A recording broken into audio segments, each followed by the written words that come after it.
What's up, guys? Welcome back to the PL pod right here on YouTube. I am Daniel Talks Football, and we are back with another week and another podcast. This weekend's Premier League games were very, very good. There was an awful lot of goals scored this weekend, including 4 for Leicester, 4 for Villa, and a lot of goals across the whole Premier League. And we are joined with a very, very special guest to discuss all of them. However, we'll get on to him in a second. Before we do get on to him, subscribe, please subscribe. There's a big red button down below. Go click it. It'd be greatly appreciated. Like the video. Go comment down below what do you think of what we're going to say. Go follow the TikTok, Daniel Talks Football. Go follow the Instagram, Daniel Talks Football. Moving on to the guest we have on the line tonight, and he is a second time appearance, which I believe is the second. Did I say he's been on here twice. He's a big fan account. Very, very good mate of mine. He's got a YouTube which has just started up, so please go and subscribe to that. Leicester fans, capital L, capital F. Please go subscribe to that. Greatly appreciated. He's got a TikTok, which is Leicester fans. He's also got an Instagram, which is Leicester fans. It's Leicester fans. How are you doing, mate? Yeah, all good, mate. How are you? Yeah, I'm good, mate. I'm good. You know what? Leicester won 2 games on the bounce. I'm absolutely buzzing. I'm not sitting here crying about Brendan Rodgers being the manager for 1 week. However, that will continue next week once we've got smashed 7-0 by City. So do not worry. Well, so it will return. Don't worry. Before we do get on to talking about the weekend's fixtures, as we always do, we've got a couple of things to go through. Now, as of recording this, it's the 25th of October. A couple of years ago, there was a big night on the 25th of October, wasn't there, fans? A game that you were at. Could you tell everybody what happened at that game? Well, 3 years ago today, Leicester smashed Southampton 9-0 at St Mary's. Biggest away win in the Premier League, joint with Man United, I think. It was mental. I was there in the away end and never experienced anything like it, to be honest. It's just the goals just kept coming in. It was just mental, to be honest. Yeah, it's a game that lives long in the history. I think I listened to the game on radio actually initially. This was back in the days before I learned what illegal streaming was. And I mean, just 5-0 at half time, 9-0 at full time. It's one of the greatest ever Leicester City games, and the fact that we've been able to watch so many of these games. You're looking at the FA Cup final, you're looking at that Southampton game, you're looking at the game versus Everton when we beat them 3-1 and lifted some piece of metal afterwards. It was an excellent day. And just what are your memories of the day? Well, the day of the game. Well, the weeks following up, I was actually quite ill. I had a virus, so I was off school. And I originally thought I wouldn't be able to make it to the game. But on the day, I just had a feeling that I wanted to go. I didn't want to miss it. So I ended up going. It was like the first time I'd properly gone and done something in a few weeks. And I'm proper glad I went. It was proper rainy night. Went into the ground and then got in there quite late actually, and then the rest just is history. Started watching and the goals just kept coming. It was mental. Yeah, I mean, we've got one man to thank for this, and weirdly enough, he's a player that now plays for us. But Ryan Bertrand, I just want to sincerely put my thanks to you for getting sent off in the 12th minute. Was it 13th minute? Just thank you. It meant that we could take apart your side and score 9 goals past them. So really, really appreciated. We'll go from positives to negatives now. Well, not negatives, but bring the mood down a little bit. Tomorrow, as of you hearing this, a very sad day actually would have happened for the football club. 4 years ago, on the 27th of October, Leicester City owner Vishay Sriwatanapapa, his helicopter crashed outside the King Power Stadium, leaving him and all the other people on board to sadly pass away. This was a very distressing time for the football club, obviously, and one that I think many fans will never forget, in all honesty. And I still remember the morning after, waking up. I wasn't awake for the news when it actually happened, but waking up the morning after and just seeing what had happened. You know, you wake up the morning after a draw, I think it was, and I wasn't expecting to see just pictures of burnt helicopters all over the internet, but that's what we did end up seeing. And I just remember my pure shock. Vichai was the man that did an awful lot for Leicester City, the football club, and the city. What kind of legacy does he leave behind at the football club? His legacy is just unbelievable, to be honest. Like, he is the reason why the club is where it is today. He saved our club. Mm-hmm. He won us the Premier League. He helped us to the FA Cup. Obviously, he built the team. And as I said, like, we wouldn't be where we are today without him. We wouldn't be at all. And I mean, Vichai, he's a man that I think will stay in our hearts for an awful long time, because For sure, yeah. You know, without him, we're not in the position. You know, he came into the club and wrote off 103 million of debts, you know, straight away, which not many owners would do that. And we know about the financial troubles the club are in right now, and we know that Top could possibly be forced to sell the club. That is pure rumours, but we know that is a possibility.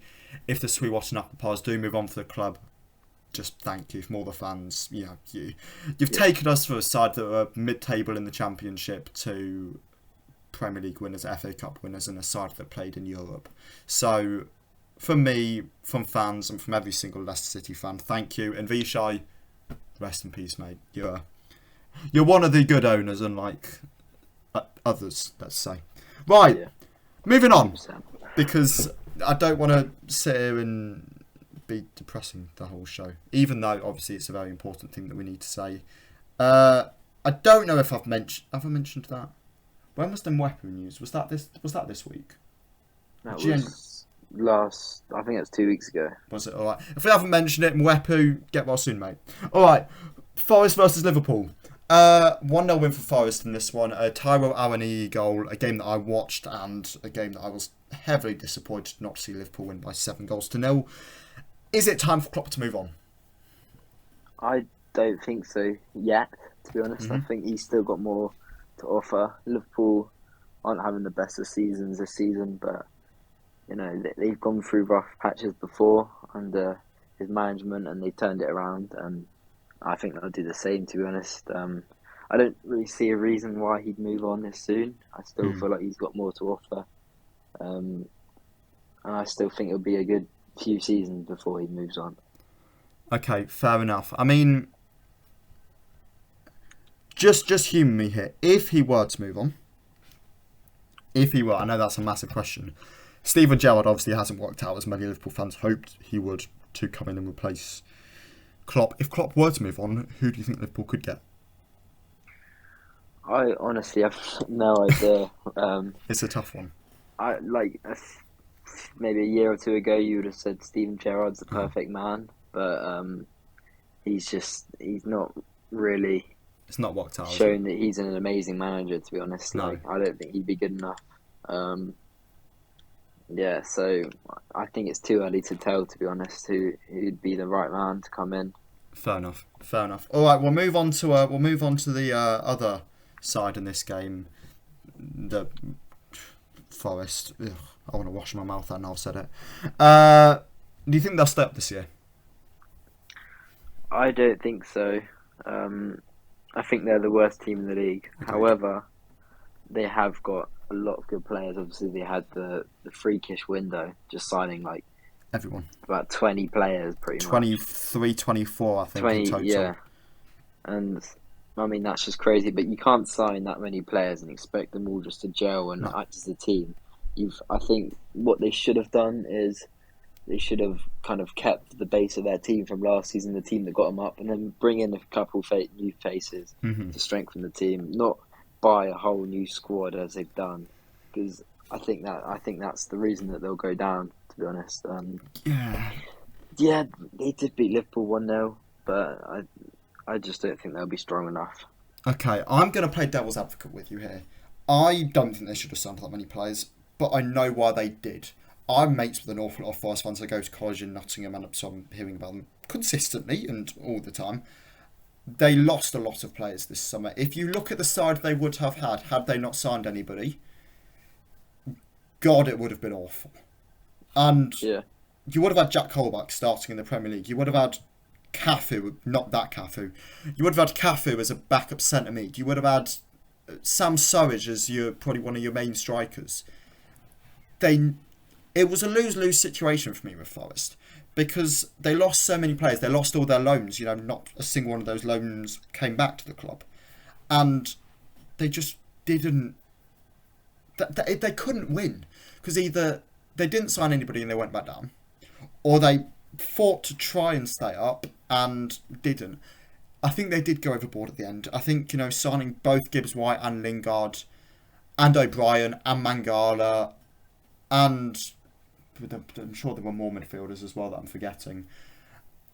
These all weren't needed. They signed 20 players, yes, and I understand that. And I think towards the end of the window, they just went crazy. They tried to bring in an extra striker. They tried to bring in Batshuayi towards the end.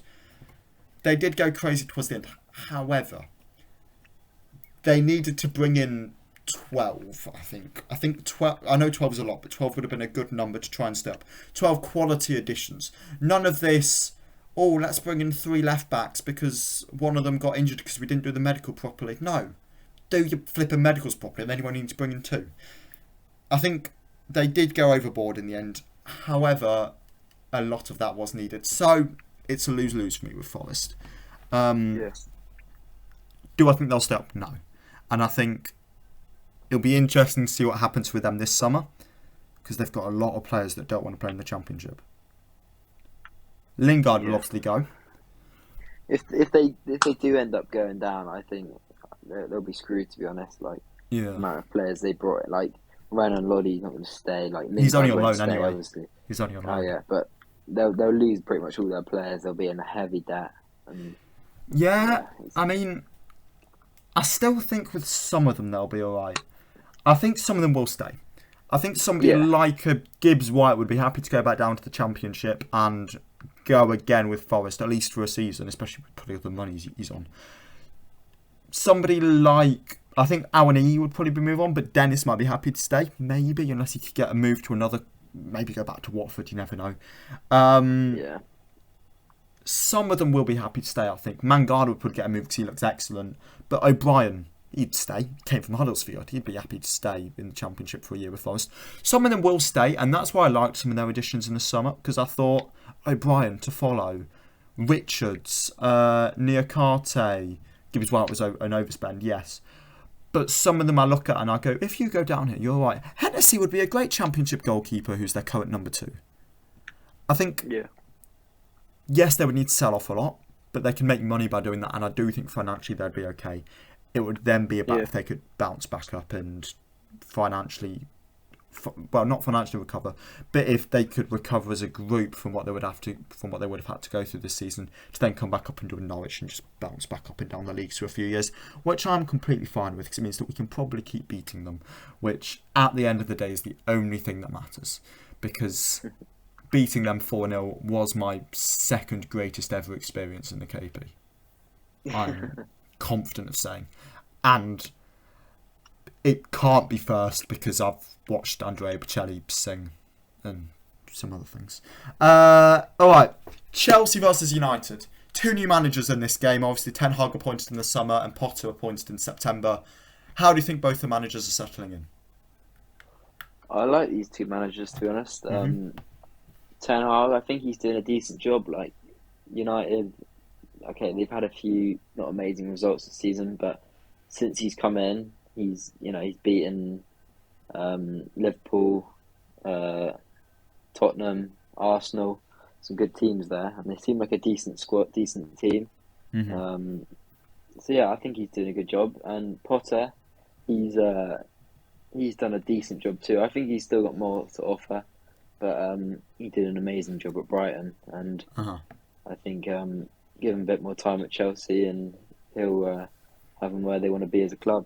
Yeah, I've mentioned this beforehand, but you look at Brighton and Chelsea both in January. Do you think Chelsea might, either January or the summer, do you think Chelsea might go in there and try and steal some of their players? I look at Caicedo as a big possibility for that. Somebody like Trossard's contract is expiring in the summer, although I do think he's got a year extension in it, but still expiring soon. Do you think Potter might go back and raid his former club? I could actually see that happening. I kind of hope it doesn't because I mean, what's the point in leaving Brighton if you're just going to bring Brighton to Chelsea? If you know Yeah. what I mean. But yeah, I could see that happening. To be honest, I think he could get one or two more of their players, and he got a lot of their coaching staff in as well, didn't he? Yeah, I mean, Um, they also pre sort of sent Cucurella forward. yeah, Obviously, he's already there. He was a Brighton lad. Still feel like Tuchel. I still feel like Potter had a role in that. I feel like there must have been some negotiations going on in the summer, and Bodie just sort of went, "Just hold fire. We will bring you in. Just hold fire. Which one of your players do you want us to bring in?" And obviously went for Cucurella. I have a feeling that may have been pre-planned. Conspiracy theory all you want, but yeah. I think Chelsea did have Potter lined up oh for a yeah, while. yeah. I mean, Tuchel was such a quick sacking. There's Mm, no way that that's performance based. In the statement where they sacked him, they didn't say yeah, it was performance based. They said it was a differencing in views, which is true. As I've been into before, I know that Tuchel had a bigger role in transfers than he wants. He wants to be a head coach. He's got the job position as head coach, but he was given manager expectations, and he doesn't want roles in signing players. He was asked, "What do you think of this player? What do you think of this player?" That's not really something Tuchel's done before. He's been given the players and he's worked with them.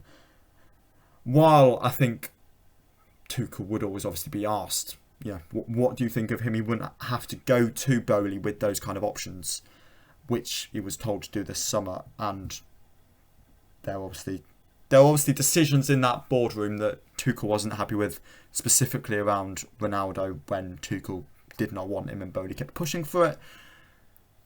But Tuchel's now gone, available on the market. Where do you think he'll go next?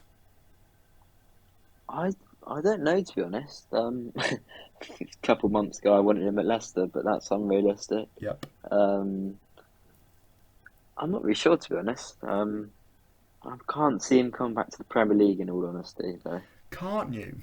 I I heard, I can't remember where I heard it now, so I can't give him credit, and I'm not sure if the source is reliable, but I heard he'd be happy in taking more of a mid-table job.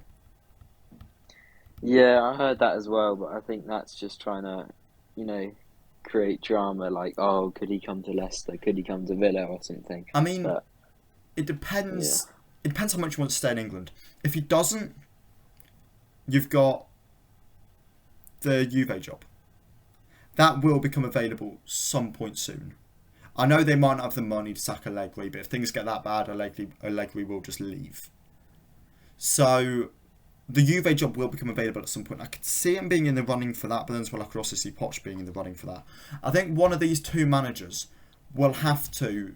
You've also got Zizou, obviously, who's looking to get back into management after the World Cup, although that seems destined to be France. You've got one of these two managers who will have to take a lesser job. So, the Villa job's obviously now gone. If Leicester could climb up the table, could we have a chance? Probably not. But I do think a middle-ish table club will be able to get some. Also, Conte's contract is up at the end of the season for Spurs. yeah, I'm not saying that Tuchel's going to go there, because, well, then as well, Conte's done it. So has Jose. Maybe Tuchel could go there. Former Chelsea managers do seem to like going to Spurs. I think Poch could end up going back to Spurs though, and then Tuchel gets the Juve job. I can see something like that planning out. But yeah, Conte out of contract at the end of the season with Spurs. That's something to keep an eye on. However, as we heard last week from the Spurs news, apparently he's going to stay. So we'll have to wait and see on that one. And then the last game for this week, Villa versus Brentford. We'll mainly dive into Villa for this one because that's where all the drama's been this week. Gerrard's gone. He went midweek after a really poor loss to Fulham. Do you think it was the right decision? I think so. Yeah, they weren't going in the right direction. I personally don't think Gerrard's an amazing manager. In all honesty, um, they weren't on a great run at all, to be honest. And No. I guess for the money Villa spend and the ambitions they have, they're not in the right. They weren't going in the right direction with him. So I think it was the right decision. Fair enough. I mean, I can see why he's gone. He was brought in to Yeah, push them into the top six, wasn't he? You look at the yeah, money he's managed to spend with that squad. You look at some of the summer additions, Coutinho, Kamara, Granted, the rest of them are pretty Diego average. Carlos. Diego, yeah, but he hasn't played, has he? So you can't even comment Yeah. on him. He's played like, what, a game and a half or something. They've had a lot of injuries. And They have. I'm never one for allowing injuries to be an excuse. As I think, well, because I wanted Rodgers gone last season for Leicester when we did have a lot of injuries. I've always gone, yes, you can have a lot of injuries, but you should still be showing fight, you should still be showing hung, you should still be showing desire. That's things that Gerrard's Villa weren't. So I can see why he's gone. I think it was the correct decision. Before we move on to who Villa have brought in to replace Gerrard, what kind of job do you think Gerrard will go for next? Because I've got a very strange shout for this one, which we'll get to in a second.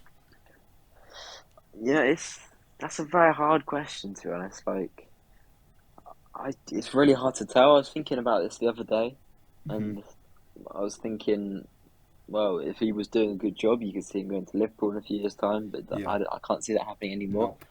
Nope. He's shown with an all-right Villa team that he's not a great manager. Like, No. he's nothing special, so I can't see him come back to Premier League. Perhaps move to a championship side, like Watford or something. Yeah. I've got issues with that. This is Steven Gerrard we're talking about. He's got an ego. Yeah. The bloke has He'll want a big club, but yeah. I don't think he's good enough for that. No. The England job. The England job is not a big job. We've got Gareth Southgate in charge at the moment. The FA tried to make the England job to be a big job. It's not. The England job is not one of these. No national team job is a big job. Look at the national team managers that are around. It is huge responsibility, and I do think it's a harder job than you think, to be honest. I'm not saying it's not a hard job, but it's not a big job in terms of how people see it. I don't think he could handle it, though. I don't think Gerrard could handle it. I think it's something I'm not saying I'd want it, but I think it's something the FA could go for. A former player who could be a yes man for them. It's something I could see, because Gerrard's not going to want to take a job in the Championship. He won't do it. It's Steven Gerrard. He's big-headed. Well, yeah. Well, I can't see him going to England, to be honest.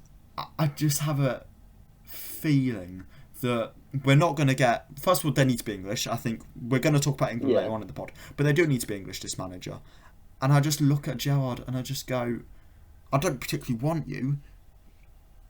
But if we were to move on from Southgate, you may end up being the guy that the FA put their trust in. I mean... Perhaps. Also, the midfielders you've got in this squad, which Gerrard would give a lot of time to. You've got Jude Bellingham here. One of the best midfielders coming up. I don't say I like Gerrard as manager, but I trust him to manage Jude Bellingham. Because it's a midfielder thing, isn't it? I could see it. I'm not saying I want it, but it's a position I could see him taking, because the England job isn't a big job, because the FA want a yes man, and people like Tuchel won't do that. Never mind the fact that they're not English. If you then look at English managers, your options get even slimmer. And the best English managers, Potter, Howe, they're in big jobs. I could see Gerrard. Let's remember, this is a country that appointed Sam Allardyce not so long ago. This isn't a job where we're going to be able to go out and get a big club, a big manager. It's not. So, Gerrard, I'm interested to see what happens there. I don't want you. I don't really want it. I want Howe, but that's not going to happen. But you've convinced me a little bit, but I'm against that. It's not a case of me wanting it. It's a case of I think it could happen. Because it just screams FA. Because, you'd say yes to whatever they want and do these little promotional videos and then get us knocked out in the round of 16 to Sweden. Yeah, it's typical England. Alright, before we do take a short little break, FPL. Now, I've spoken a little bit about you with FPL before we've hopped onto this, and throughout the year, to be honest. I'm buzzing. My FPL is going great. Top 182,000 in the world out of 8-9 million players. I'm top of a couple of mini leagues I'm in. I'm doing better than you, which is always the main one. Before we do move on to how you've done throughout the whole year, though, how's this week gone for you? It went right, actually. I'm just getting up now, but I think I got 63 points, which was above average. Rookie. 64 points. All right, go on then. Um, Run me through your players. so I had Pope and Trippier, who both got 2 points at a Mhm. good win at Tottenham, which is a shame. Eric Dyer got me 1 point. Cancelo got me 2 points. And then James Maddison, 8 points, Yep. goal away to Wolves. Yep. Andreas Pereira, 10 points with Uh-huh. 2 assists. Mhm. Zaha with only 1 point, which is frustrating. Mhm. Martinelli with 2. And then Tony with 2 as well. And then Kane with 8 and Haaland, 26, who was captain. Yeah. Same. Bench, I had Ward with 8, Trossard with 7, and Ooh. Nico Williams with 6. So, Oh, that's rough. yeah. Well, I'm going to run you through mine, but there's a twist coming at the end here. So I had Meslier in goal with 1, Ward on the bench with 8, Castagna with 12, Saliba 2, Perisic 1, Cancelo 2, Trippier on the bench with 2, Maddison with 8, Saka with 1, Rashford with 3, and then Eze with 2 on the bench, and Pereira with 10 on the bench. And then Tony with 2, Haaland with 26 as captain, and Kane with 8 starting. However, I used my bench boost. So, I finished the week on 88 points. Wow. It was, I've gained 10, 12, 22 points out of the bench boost, which... What a week to do a bench boost. I wildcarded last week. Doing your bench boost after your wild... Let's remember, you've got another wildcard coming in 3-4 weeks during the World Cup. It's unlimited transfers. So now's the time to do your wildcard and possibly try set up your squad to use that bench boost. Yeah. Because you can get 15 players that will play and rack in the points, especially if you play it right, like I did. 88 points I've finished with. Where are you in the world at the moment? In overall, I'm top 275,000. Yeah, so I'm England. I'm 98,000, and Leicester. I'm 2.5. That's rookie numbers. Overall, I'm top 182,000. England, I'm top 66,000, and then Leicester, I'm top 1,800. Fair enough. It's I'm not usually just give it a few weeks. We'll see who's above. I'm not this good at FPL. I don't really know what's happened. I really don't. I'm not this good, so I'm waiting for everything to just crumble apart. But it's not so far. I do also look at my side this week, and I'm looking at it going, am I going to captain Haaland? Absolutely. I don't care if he's playing against Leicester. He's going to have a field day versus one of the best goalkeepers in the league. You're going to laugh. He's 1 clean sheet behind the Golden Glove. Do not mess with my guy, Danny Ward. He's the best goalkeeper anyone's ever seen. Okay. What we will do before I tell any more lies is we will take a short break here before we come back to grade every Leicester player's season. So let's do that. We are back from the break to come back to rank every Leicester player's season. So, ranking every Leicester player's season. Let's start off with Danny Ward. How would you grade Danny Ward's season from A to F? This is a tough one, because the first probably 8 games, he was pretty poor. Yeah. Worst goalkeeper in the league, zero confidence, letting all kinds of goals in. Uh-huh. Not all his fault, but a lot of them he could have done better. Yeah. He was shaky, but recently he's been much better. He's kept clean sheets and stuff. Yes. So I would have given him an F, but I'll have to give him a low C, I'd say. So what, like C minus? A C minus, yeah. Right. I mean, I'll agree with that. I may go for a D because he has conceded a lot. I might go for a D as well. What do you want to go? I'll change for a D. Change for a D, okay. Because of the first game, but I think he's turning it around. I hope he's turning it around. I hope he can keep this little bit of form going. I mean, he's 1 clean sheet off getting the Golden Glove, or being top clean sheet at the moment. It's very impressive, but he did have a very poor start to the season. So it's one of them. Is he turning it round? He's had a couple of good games versus some poor opposition, though. So let's see what happens. No game in the Premier League is easy, though. No, obviously. And he's made good saves in those games. And I know we haven't played like a Man City or anything. We got him this week. Well, but, I hope he can continue this form. It looks like he's got some confidence, which we know when he has got confidence, he can be a good keeper, which we've seen with Wales. He has performed well for us in some League Cup matches in previous years and stuff. So we know he's a good keeper, but with a bit of confidence, I hope he can keep this going. Yeah, for sure. All right, next up we've got Daniel Iverson. He played one game. He has League Cup. And he was good in that game, actually, wasn't he? Penalty shootout victory. Yeah. What did he say? 3 penalties, didn't he? I think so, 2 or 3, yeah. Yeah. So, I mean, a season ranking, he's played one game, so it's quite hard to rank. It's tough, yeah. But based off that game, it's almost as good as it gets. But can you give him an A from just one game? I think probably not. So probably have to give him a C just because he hasn't played loads. That's what I was going to say. Probably a C just because he's only played one game in a small sample size. However, if you would have done that for 10 games, you would have absolutely been looking at an A. But C, he's got a pass. He's done well. Next, we've got James Justin, a man who I still believe is playing out of position at left back because he's not a left back. But what have you made of him? It's been a bit of a mixed bag with him.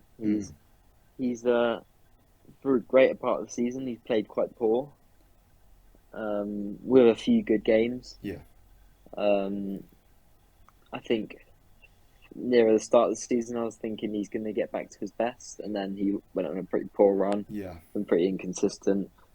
I'll probably give him a D, to be honest. Okay. He's not necessarily done anything badly wrong, but he just hasn't been amazing. But he made a really good block against Wolves on Sunday. He did actually, yeah. And I think he's been alright these last few games. So I'll give him a D for now, though. Fair enough. I'll agree with that. I think a D for Justin's fair. He's not been excellent at all. So no, he's not reached those levels that we've seen of him before. However, again, he's playing at left back. He's not a left back. He never has been I know he played left back for Luton, but he's always been a right back really at his time at the club. And I'm still of the opinion that we need to sell a right back in the summer and bring in a left back, and then just move him over because he is a right back, and I will maintain that. Next up, we've got the best centre back in the whole league, the best summer signing. We only signed 2, but he's the only guy we ever needed. Wout Faes. Wow, what an unbelievable signing so far. He's been really good. Yes, I saw a graphic the other day. Like without him, we went on like a bad losing run, but with him, we've kept clean sheets and we've won some games. Yeah, I think he's turned it around for us, to be honest. For now, I think based off his performances, I'm gonna have to give him an A. Agreed. He's been unbelievable, to be honest. Bar maybe Bournemouth, where he made one mistake. Yeah, but I mean, other than that, he's been solid, putting challenge. He looks like everything we need in the centre back. He's fast, he's strong, he's got a good defensive mind. He wins headers. He goes into tackles, but he doesn't look reckless. He goes in when he needs to go in, and he always wins the ball anyway. So I think he's an excellent signing. So I have to give him an A. He's been our second best player this season. So I think an A would be fair. He reminds me of a 2019-2020 Soyuncu. Yeah, I was thinking the same as well. Like the way how he defends, the hair, the fact he played poorly against Bournemouth, everything just falls into place. I mean, the aggressive style of defending, the way how he's not afraid to sort of step out from the back. He just screams like what Soyuncu used to be, and could still be. We don't know because he hasn't played. I really like Wout Faes, and I think he's been an excellent addition to the squad. You do look at it though, and you think we could have brought in some more players of this quality in the summer. We could have been so much better. But the only main team signing we did bring in has done incredibly. And I look at him and I go, either he'll be one of the best players in this squad for future years, or he'll get a move. Yeah. And this could be really harsh, but it's true. he's not the prettiest of guys. Like, the style of football, things like he's not the prettiest. So I could see him, like, I don't think he'll get a move to United because he wouldn't be that sexy name, if you get what I mean. He's not a Fofana, is he? He's not like a glamorous signing. No, he's not. I wouldn't say. So I could see him just staying here, of which I would be perfectly happy with because I really do like him. An A for Wout Faes, and I think that's truly deserved. We touched on Wout Faes being the new Soyuncu in the way that he defends. What about the man himself, Carlos Soyuncu, a man that has barely got a look in so far this season? It's quite hard to grade him, to be honest, because he's literally hardly got a look in. I don't really know what he's done to not get in the team.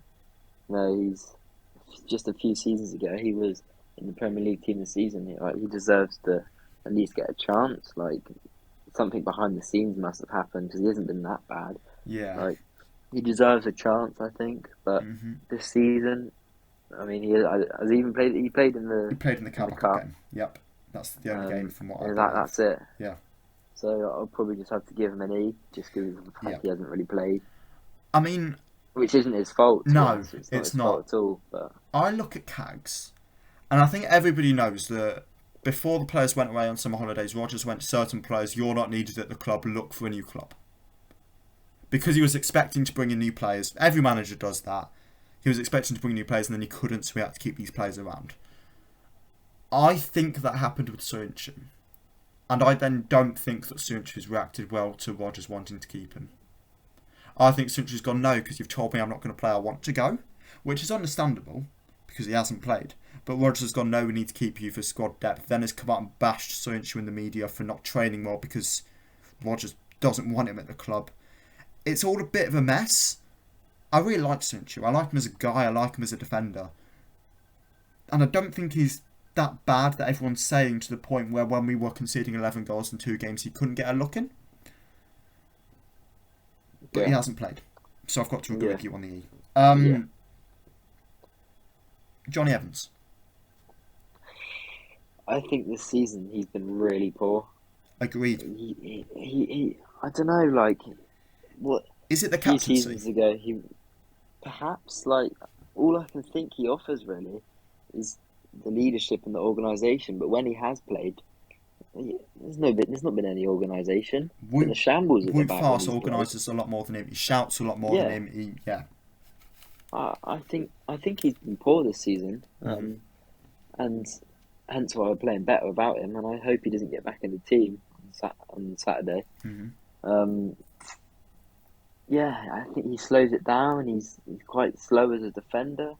I mean, I can't really remember the last time he wins a big header like Fast does. No. I'd have to give him an E, to be honest. Okay. I don't think he's been good. However, I would give him a D. I think. But what's he done to get that D? He's still been all right. He's not been great. He's not been the Johnny Evans we remember. But if you take away that Johnny Evans name and you put Daniel Amati on it, I think you give him a D. I think it might just be that Johnny Evans is now the captain, which is a big responsibility. I don't think he's been much. This is his base of his performances. I don't think he's been this season. I don't think he's been much worse than Justin. I don't know about that, to be honest. I would give him a D, but I'll back you E. But I think personally, I'd give Evans a D. Granted, that's still not great. I think I don't really know what he's done to get a D, to be honest. Maybe I'm just being nice on him, but maybe I'm just being harsh. It could be a mix. But think of the games he played, like 5 against Brighton. Of the goals, one of the goals he just kept backing away from it. I mean, I think this summer is the rebuild. Hopefully, fingers crossed. Touch wood. This summer's the rebuild. At that point, I think Evans is degraded to the 3rd, 4th choice centre back. Yeah.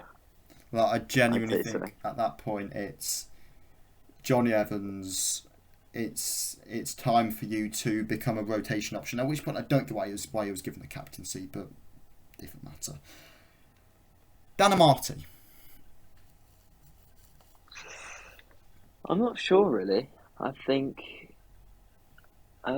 start of the season, he got a few games and he was poor. He was. But recently, I mean, at the start of the Palace game, the first 20 minutes, he made a few mistakes and he looked shaky. But ever since that moment, he's grew into it and he's been decent. So probably have to give him a C, to be honest. C, okay. I think that's what.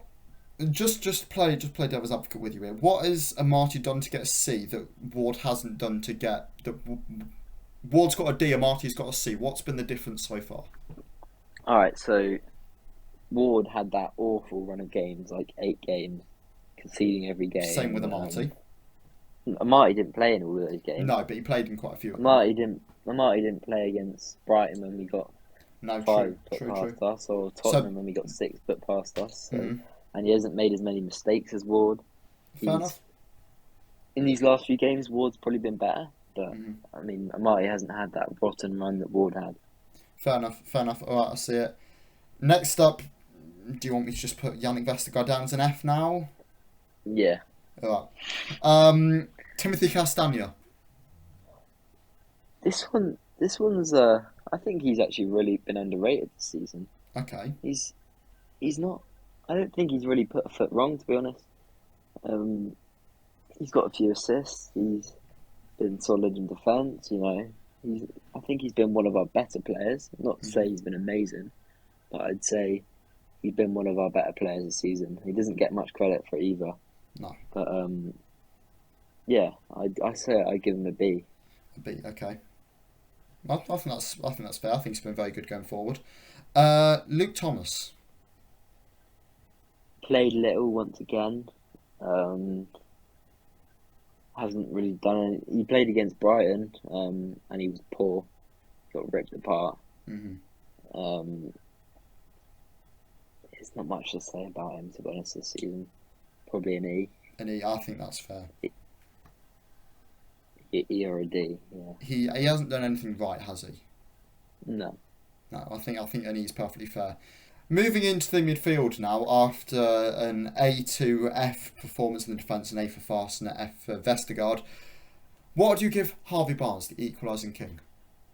I think this season he's been inconsistent. There's been some games where he's been amazing, some games where he's been poor. Mm-hmm.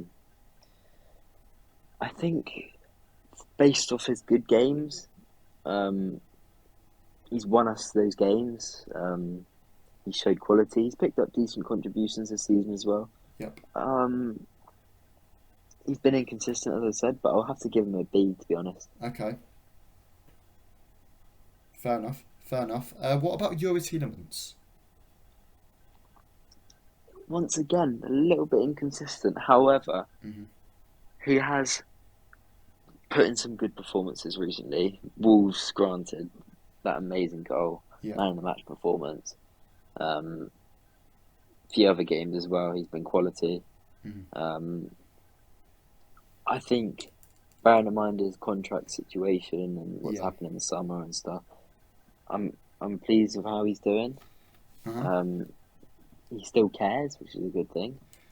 I think I'll give him a B. A B, okay. I think with Yuri it's an interesting one. I like him. I haven't quite seen that same fight we have beforehand. You know, at the start of last season, throughout the season before last, I think he was a lot better. Yeah, definitely. I think he's not as good as he has been. No.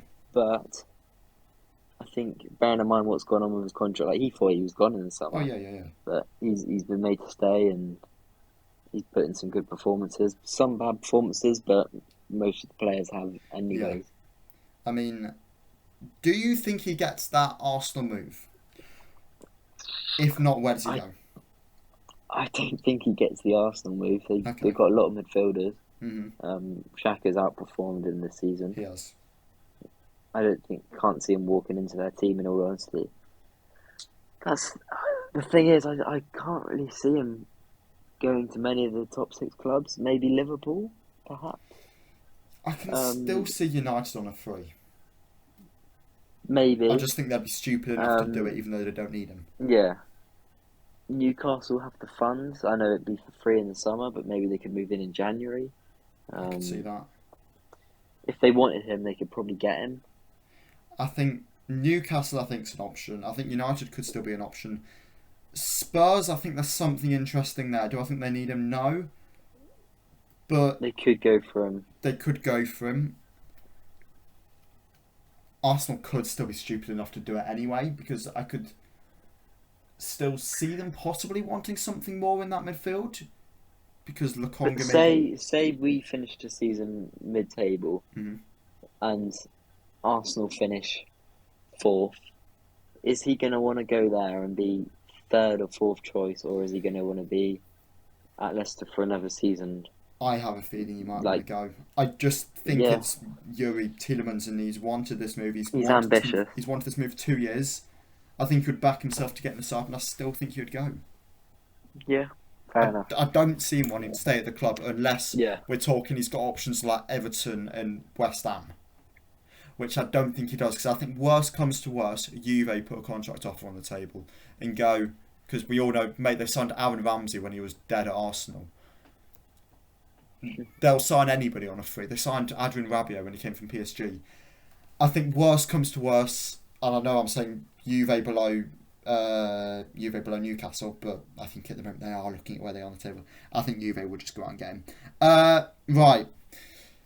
I'm going to presume this is an A star or A plus, whatever you want to call it. If it's not, then it's a robbery. James Maddison. straight up, I'll give him A plus. Mm, He's been our best player this for season. sure. Let's be honest. For sure. It's been quality. Won us games, scored lots of important goals, lots of good goals too. Yep. He's assisted. He's just, What more do you need to say? he's just been very good, I'd say. He's been exceptional. Yeah, He's been the best James Maddison I think we've ever watched in a very, very poor side. yeah. And he's another player that, January the summer, I think he goes. I think he does go. I don't think he goes, but I think he could. I don't think he'll push. He won't do a Wesley Fofana. I don't. I think he'll want to stick the season out. He's not that type of guy. I don't think he'll go in January, but I can see him going in the summer. Yeah, not in January. I don't think. January I can't see. It depends. I mean, it would surprise me though. I think summer he goes. I think he The goes. club can't afford to let him go in the January. No, I think he goes early in the summer though. I think he goes, June, July. I don't think it goes into August. I just don't think you'd want that. I think you'd want to go early. I think you'd want to go drama free. Who would he go to though? I think Newcastle. I think Newcastle just paid the money. Would he want to go there? I think For the money, I guess. Let's add, they've got a chance of getting European football. They're top 4 at the moment. True. Newcastle are playing very well. If they get Europa League football, of course he's going. Yeah. I know people are saying it's Newcastle's like, they could get into Europe. They could get into Europe this season. So, yeah, I can see it. We'll move on because we've taken quite a while over both Maddison and Yuri. Sharky, how do you think he's done? Once again, he's not played much. No. He was given the vice captain role. I'm not sure why. No. But I'll probably just have to give him an E. Mm-hmm. Yeah, that's fair. Simply because he hasn't played much. I'll ask you another question. I know I'm asking a lot of these, but it's fine. Rodgers gave Sharky Mark Albrighton the vice captain. Who would have you given it to? Because I wouldn't have given it to Sharky. I would have given it to Dewsbury Hall or now possibly Farce. At the time, I probably would have given it to Dewsbury Hall, Vardy. Yeah. Tielemans has got a good captain. I know. He wouldn't have given it to him at the time because he was going to leave, and I still wouldn't give it to him now. No. But if he did sign that contract in the summer, I would have given it to him. I don't like Tielemans as captain. Whenever he's been wearing the armband at the moment. I physically don't like it. I don't think it's right to have him as captain when you've got a player beside him in the midfield who's grown up supporting Leicester and isn't looking to leave in the summer. Yeah. Just Fair don't. enough. I think it's poor from Rodgers in all honesty. I know we're doing well at the moment and you shouldn't be criticising the manager when you're doing well, But I don't like that decision at all. I think give it Gisbreal, give it Vardy. Vardy over Tielemans is a decision you should be making all day long. But Vardy didn't start against No, Wolves. so give it Gisbreal, give it Danamati. Nah. Danamati is our third longest serving player. Castagna, Ward. Danamati's been at the club since 2016. He doesn't speak though, does he? Yeah, but I'd prefer to give it him than Tielemans. Tielemans does have good leadership though. Although he wants to leave, he cares. Yeah, but you can lead without being the captain. Fast leads that back four even when Evans is playing and he isn't the captain, and Evans is. It's one of my things. I just don't like Tielemans as captain. Speaking of Gisbreal, how's he done so far this year? He's had some good games. I don't think he's been as good as he was at times last season. I feel like, I hate to say it, at times he's kind of been running around like a headless chicken. Yep. But that to say, he still runs the most out of everyone. He still cares the most out of everyone. Mm-hmm. He leaves it all out there on the pitch. I feel like he lacks a little bit of quality in the final third, like finishing and crossing and passing and stuff. At times it's good, but just it's not all amazing all the time. No, I'll agree. But, based off his work rate and stuff, it's between a C plus or a B minus. I'll give him a C plus. Oh, okay, I was going to go B minus. Running around like a headless chicken, I feel like that is so fair for him. You look at that Forest game especially, and I know every player played really well in that, but I looked at him at certain times and I just thought, you're trying too much, and I'm never gonna slate a player for trying too much, because I can see why he tried against Forest, because he's a Shepshire lad, and growing up Forest would have been his main rival. I love that, but you were doing too much. Yeah. You were doing things, you were running around, you were putting in effort, you were putting energy that just didn't need to be there. And I'm not criticising that, because it's great, but I would have given him a B minus because he does do that running. I prefer someone to do the running than not. Yeah, I prefer him. He's always going to do that. I just feel like compared to last season, his levels have dropped. Not been as good. His levels have dropped. Also, he played a lot last season. He's already played like nearly. He thinks he played over 50 games for the club. Yeah. He's only been playing for a year. He only got into the team this time last year. Not even that. Mm-hmm. He got into the team consistently after the Forest game. He's played a lot of games in a short period of time. He's the English Pedri. We're just going to knackering him out because he's playing too many minutes. I love you, Kiernan. I genuinely do. And I think anybody that knows me knows I love the man to pieces. But at some points, I feel like you just don't know the end product. We'll fly through a couple here. Mendy. Once again, he hasn't played loads. However, what he has played, I've been impressed. He hasn't been amazing. I think he's been decent. Mm-hmm. I'm a fan of Mendy. Same. Like he deserves more chances. But what I've seen, he's played about 3 games or something, and they've been coming on as the bench. Probably a C. Okay. I feel like he's got more to offer. Fair enough. I'll agree. I like Mendy. I didn't like him under Puel. Always sideways and backwards. Then never progressed the ball. I think under Rodgers, he's actually been one of the players that I think's got an awful lot better, even in recent times. I like Mendy. Yeah. I think he's a solid option at the base of that midfield. He'll probably move on in the summer. I don't think I can see him signing a new contract at the club. But I think he's been a solid servant for the club over his 4 or 5 years he's been here. So fair enough. Dennis Pratt. I'm a big fan of Dennis Pratt. He hasn't got the game time since. He hasn't got the game time until the game against Leeds. No. To be honest. But against Leeds, he was impressive. Mm-hmm. He came on against Wolves. Mm. And he was decent again then. I thought he's a quality player. He's been patient. He's worked hard in training. He got his chance. He's taken his chance. And I can't give him an amazing rating because he's only played like 2 or 3 games, but from what I've seen, it's been good. Mm-hmm. I'll have to give him. From what I've seen, it'd be a B. Okay, Because he's hardly played, so I'm that's debating fair. between a C and a B. I'm happy with a B. I think Yeah, I like Pratt not just for the play, but for the fact this is a guy that was told by Brendan, "You're not needed." Last season, not even this summer. Last season, he went to him, "You're not needed at the club. Go." So he went. He went out on loan to Sampdoria and had a good loan spell up until he got injured.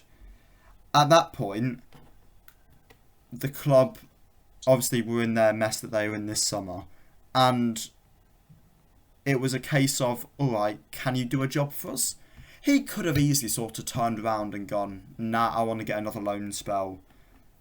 I'm not going to work for a manager that doesn't really want me. He's put in the hard yards in training, and he's come back and he's been really, really good. So for a player that was expelled from the first team, told to go out on loan, he's come back, he's worked hard, and he's got into the team, he's impressed the fans. I'm genuinely really impressed with Pratt, and hmm 20 million was a lot of money for a player that has barely been around the team, was loaned out last year, but he's not looking bad. So I think a B for Pratt is fair, and he's impressed at times this season.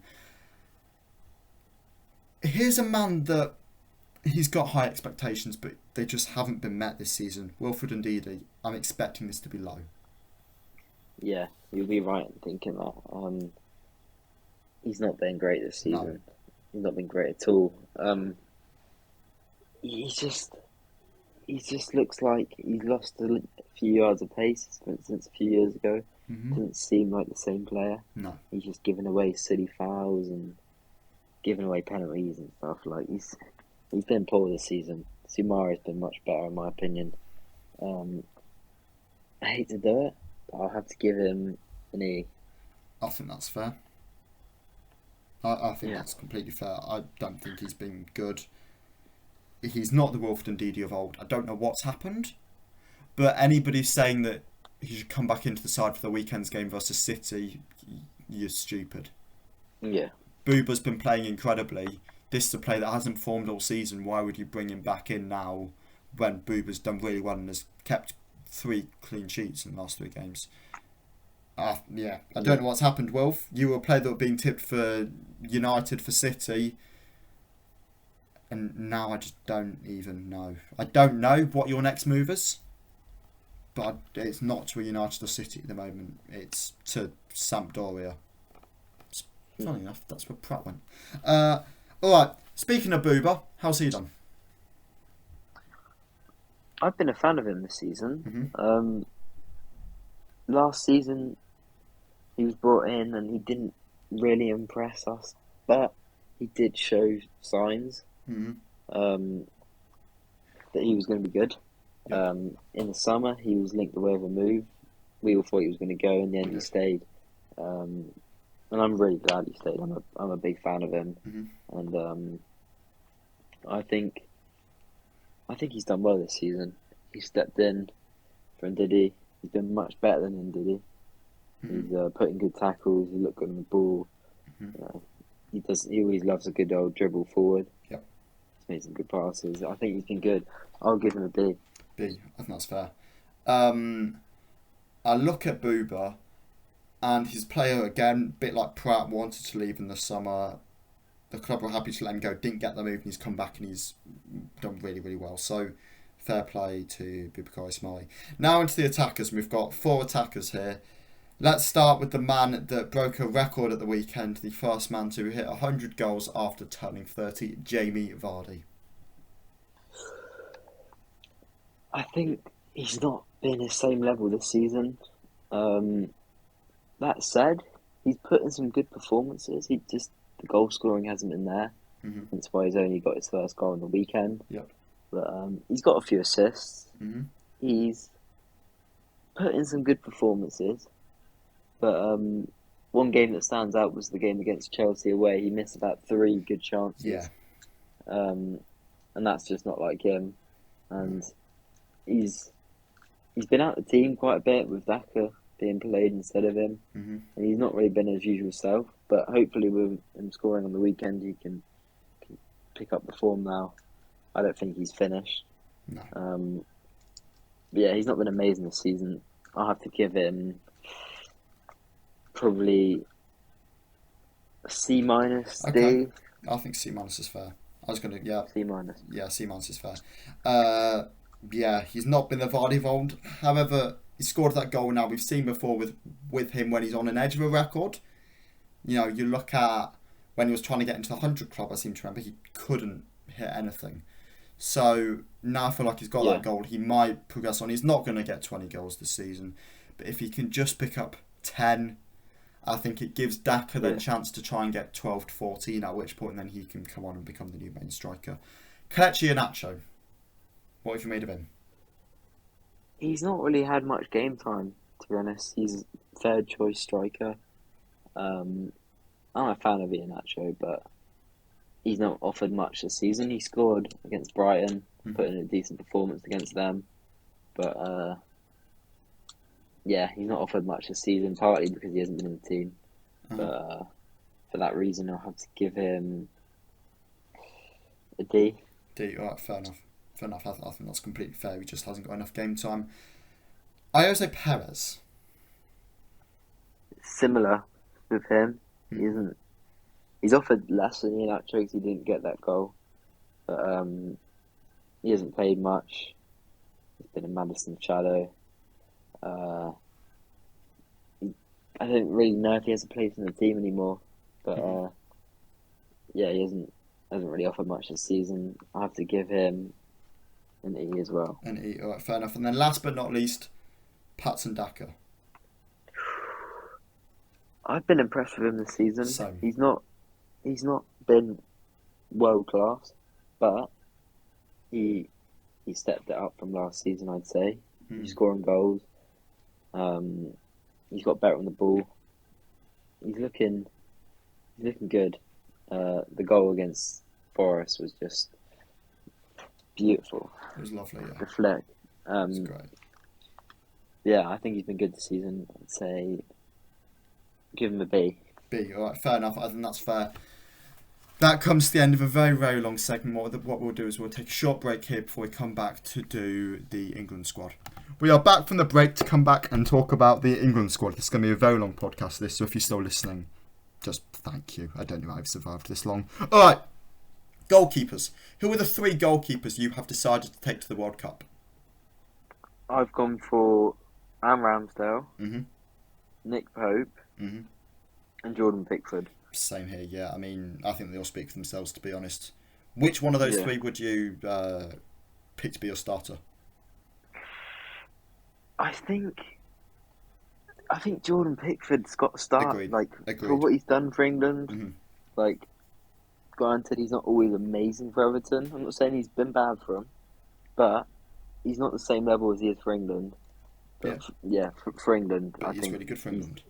He's really good for England. He deserves to start. I mean, you're going to see with some of my picks that I have also taken what they've done into England into account.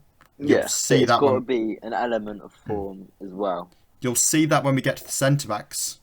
I'm not giving anything away, but I have taken into account what I've done for England. Okay. Who do you have for left back? This surely is simple. All right, I've got 2 left backs. Same.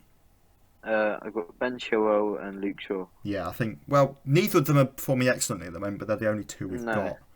I don't think either of them will start. I think if all the right backs are fit, / 3 of the right backs are fit, I think you'll go Trippier at left back. Yeah, I'd be for that. Yeah, but Chile and Shaw, same here. I think again they just both work best. Right backs wise, this is going to be interesting. How many right backs have you gone for, and which right backs have you picked? Okay, so I've gone for 3 right backs. However, it's kind of dependent. So I've gone for Trent. I've gone for Trippier, who could also play left back, and I've gone for Walker / Reece James, depending on who's fit. I don't think Reece James will be fit, unfortunately, but if he is, he's first right back for me. Yeah, I've got Trent, I've got Trippier, and then Walker / James. It depends which one is fit. Could see one of them fitting in at centre back if we do play that 5 at the back system that Southgate loves to deploy. Yeah, I know that's contentious amongst the fan base. At this point, we will play it. It's time to back the system. Do I want to play it? No, but there's no point in changing to a 4 at the back now with, in the first World Cup game, it just wouldn't work. We play the 5 at the back and we'll work with it. Walker or James, one of those two, depends which one's fit. If they are both fit, I'd still probably only take one of them because I don't think either of them are going to be 100% fit. The interesting one will be centre-backs. How many centre-backs have you gone for and which ones have you picked? Okay, mine's, you could say slightly controversial, but I'd say it speaks the most sense. It's not what I think will happen. This is just what I want. I'd like Tomori, Stones, and Dyer, and also Ben White. I was gonna say, I've not got Ben White. Oh no, I do have Ben White. What was I talking about? I do have Ben White. It's fine. I thought I didn't have White for a second. Okay, that's interesting. So I've got 4 centre backs. I've got 5, and I've left out Maguire because he's not played at United all season. When he has, he's been shocking. Okay. For England recently, he's been shocking. I know he's been good in recent tournaments, but there's no reason to be able to get in the squad. I'm not particularly taking Maguire for his... So I'm taking Maguire. I've gone Dyer, White, Stones, Tomori, Maguire. I am not taking Maguire for his footballing capabilities. I think he's just a good leader to have in that dressing room. Those are... White and Tomori are 2 young centre-backs. Yeah. Stones, alright, he's got a bit of experience, same with Dyer. I'm more taking Maguire, first of all, because he's England captain. Is he England captain? Was that Kane? Yeah. I think they rotate, Kane. don't they? I think I've seen both of them as captain before. Yeah. I'm more taking him for what he gives to the locker room. I think he's a good experienced head to have in there. That's fair enough, yeah. I don't want him to play. I'm not taking him for him to play. I think if Southgate does take him, we'll obviously play him. I'm not taking him for that. I'm taking him because I think he's a good head to have in there. I think he would help settle the lads. If we're winning a game by 2-0, I think Harry Maguire's a good guy to bring on in the 75th minute. I think if you want to draw the game 2. I think he's a good option. I can I'm taking Maguire for that reason, and that's why I'm going for the slabhead. 80 million well spent by United. Cheers, lads. Midfielders now. How many midfielders have you? We'll take this midfielder by midfielder. DMs. What DMs have you picked? Alright, so I've gone for Declan Rice, which is a given, and Jordan Henderson. Mm-hmm. Okay. I've gone for Rice and Henderson as well.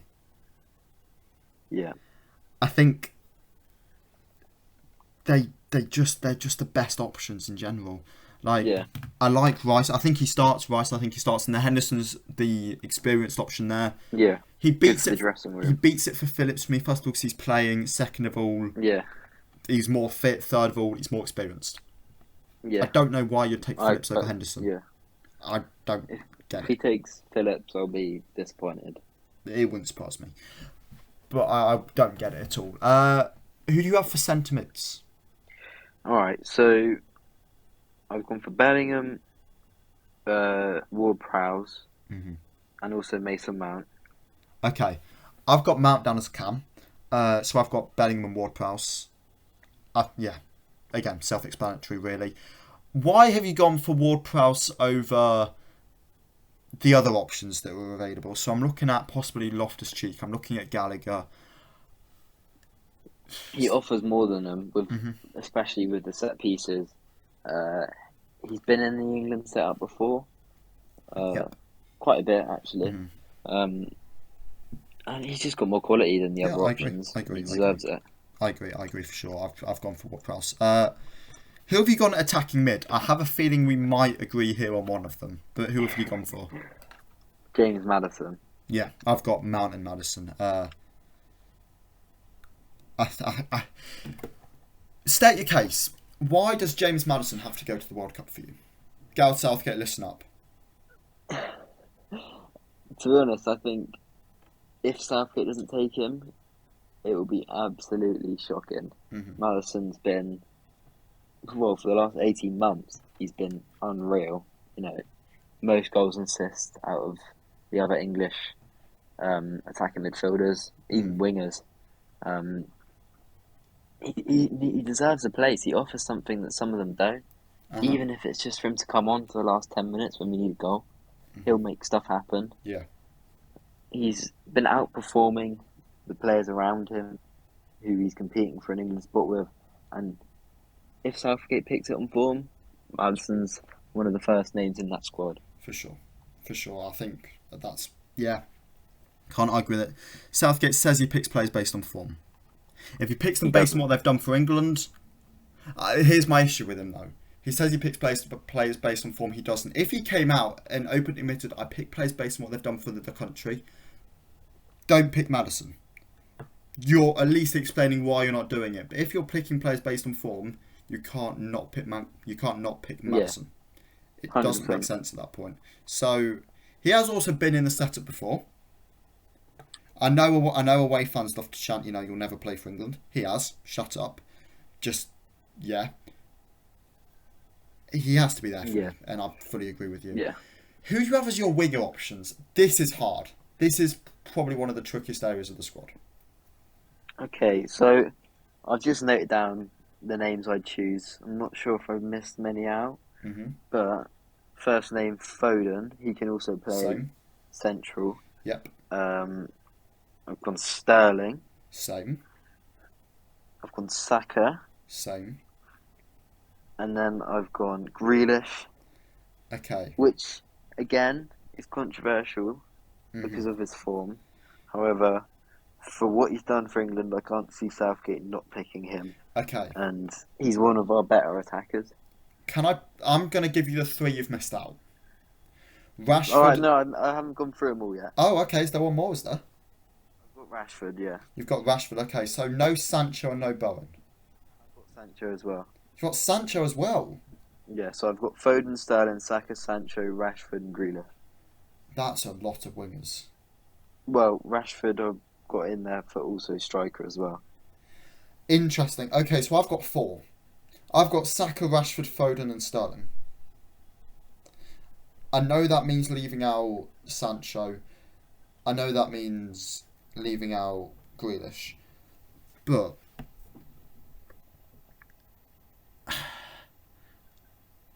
if you're going to start with two wingers, okay? We'll start with two wingers.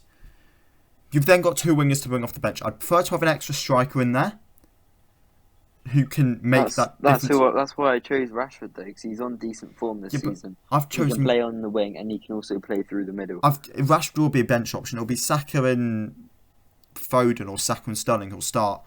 I just don't think we need all those winger options. Personally, I don't think we need six winger. I know Rashford can play up top, but I personally just want to prefer the three strikers. Who do you have at striker? We'll finish off. Who do you have at striker? I got Harry Kane, Rashford, who I picked as a striker, and Ivan Toney. Because I've then got Abraham in there as well. That's fair enough. I'd be open to say Abraham over Rashford. However, I feel like Toney definitely deserves to be in there. Toney for sure. I think Toney's got to be in there. For me, it would be for yours, I think Abraham over Sancho. Perhaps. Because Rashford can give you the option up top. If Toney just doesn't work, because we don't really know how much he is going to work. For me, I look at Sancho and he's sixth choice winger there. Yeah, you know what? You've kind of taught me. You haven't said much, but you've kind of taught me out of it. I'm just remembering how good Tammy Abraham really is, and he offers much more than Sancho. If you think he's good in his own box defending, he's good attacking. 80th wins minute, headers, works hard. 80th minute, you throw on Toney and Abraham, or throw on Toney and Sancho. Abraham. It's Abraham. Yeah. So you taught me out of it. I'll replace Sancho for Abraham. We've done it, boys. We've done it.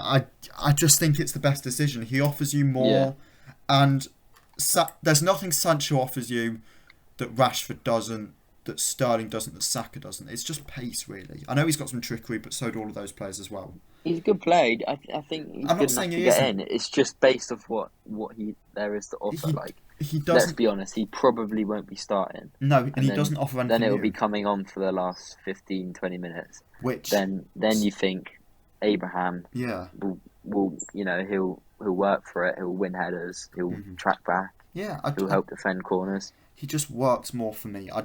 Six wingers I think is too many anyway, because you'll only end up bringing two on. I know Rashford Yeah. could be a striker, but still you'll only end up bringing 2 on. Even if there's an injury, you've still then got 1. With Rashford, you've then got 2. I just don't see the need for Sancho if he's the one that... And Grealish I can see because he can be creative. Sancho, he just doesn't offer anything new for me. So for me, yeah, Tammy over Sancho, and I think I managed to talk you out of that one as well. So, Daniel Talks Football coming at it again. Alright, well, it's been an absolute pleasure, mate. Thank you for coming onto the pod, as always. Before we do round off the pod, is there anything you'd like to plug? Well, my Instagram, Leicester Fans. With a Z. And my TikTok as well. With Yeah, a Z. Leicester Fans with a Z. TikTok, Leicester Fans with a Z. And as I said, YouTube, Leicester Fans, yeah. separate names. I know you're not used to plugging that one, so I'll do it for you. Starting to post shorts on there. So go over there for the best short form Leicester City content. But as I say, mate, it's been an absolute pleasure having you on. You're welcome on any time, and you are certainly the number 1 place for Leicester City news. Thank you all at home for listening to the podcast. Greatly appreciate it as always. Make sure you to like the video, subscribe to the channel, and comment down below what do you think of what we've said. Who do you think should make the England squad, and what are your grading for the Leicester City players? And I will catch you all again next week. See ya.